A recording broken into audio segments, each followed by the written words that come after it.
103 verse 2, it says, "Bless the Lord, O my soul, and forget not his benefits."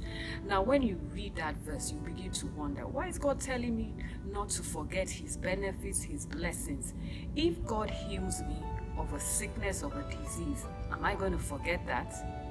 If God delivers me from an accident, am I going to forget that? If there was a time, there was a problem in my family and we didn't know how we're going to resolve that problem, but God stepped in and solved it, am I going to forget that? Now, as funny as it may sound, yes, you can forget. I can forget the blessings and benefits of God if we are not deliberate, if we're not intentional about remembering what God has done.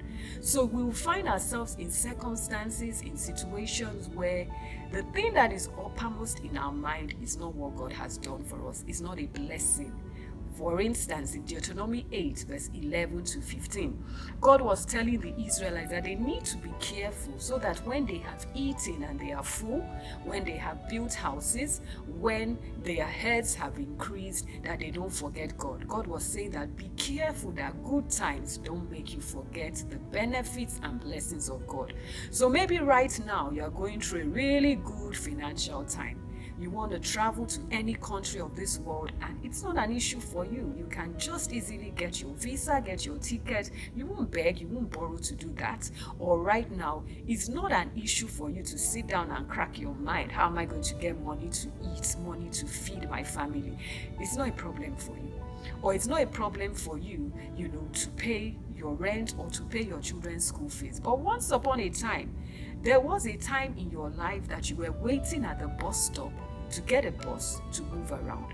Once upon a time in your life, there were a time that you knew that your landlord used to knock on your door, send you messages and calls, disturbing and threatening you because you hadn't paid your house rent. But here you are today, things are moving on fine for you. You have a high-flying job, you have the latest car, you can drive around town.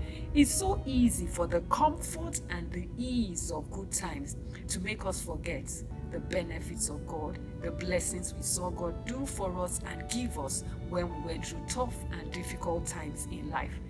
And then in Matthew 6 verse 34, Jesus says that do not worry about tomorrow. Now, this is what worry about tomorrow can do for us. It can push to the back of our mind the blessings and benefits we have received from God.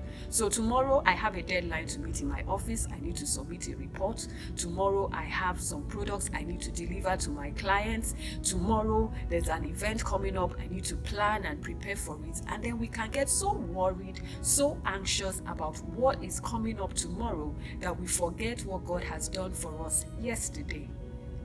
Then 1 Thessalonians 5 verse 18, it says that we should give thanks in all circumstances. Now, the truth of the matter is that it's not every circumstance that is a pleasant circumstance. So right now, your circumstance could be that you have lost your job, or you have lost a loved one, or you are heavily in debt, or the doctors have told you that you need to undergo surgery, or you have a terminal disease. To be very honest with ourselves, in such unpleasant circumstances, it's difficult to be thankful, it's difficult to be joyful, it's difficult to see what God has done in your life because we're just focused on that unpleasant thing we're facing, that trial, that situation. And that's why I'm encouraging us to have a prayer journal. What is a prayer journal? A prayer journal is a notepad. A prayer journal is a diary. A prayer journal is a book that is dedicated to things you are praying to God about, things you are trusting God to do in your life. For instance, it could be in your prayer journal what you're believing God He will do for you this year. In your prayer journal, you could have times you're going to set aside to pray, to seek the face of God, to wait on Him, to fast. And so things you want God to step in and intervene in those situations will be in your prayer journal. People you are praying about will be in your prayer journal. And so you have those things put down and they guide you in times of prayer. You know what you're going to focus on as you pray. You know what you want to discuss with God as you pray. And so as God answers your prayers, you begin to tick those things he has answered, or you have a highlighter pen, you highlight those things he has answered, or you just circle them so that it's easy for you, because you'd have to review and reflect on what God has done in terms of your prayer life, in terms of things you are praying to God about. And so when you see these things, you'll be encouraged to pray. So last week I was looking at my prayer journal, and I saw that 3 years ago, somebody close to me, he had an accident and it affected his legs. And for some time he couldn't walk, he couldn't use his legs. And recalling that instance and where he is today, how God has healed him, and he doesn't need crutches to move around, he doesn't need to be on a wheelchair.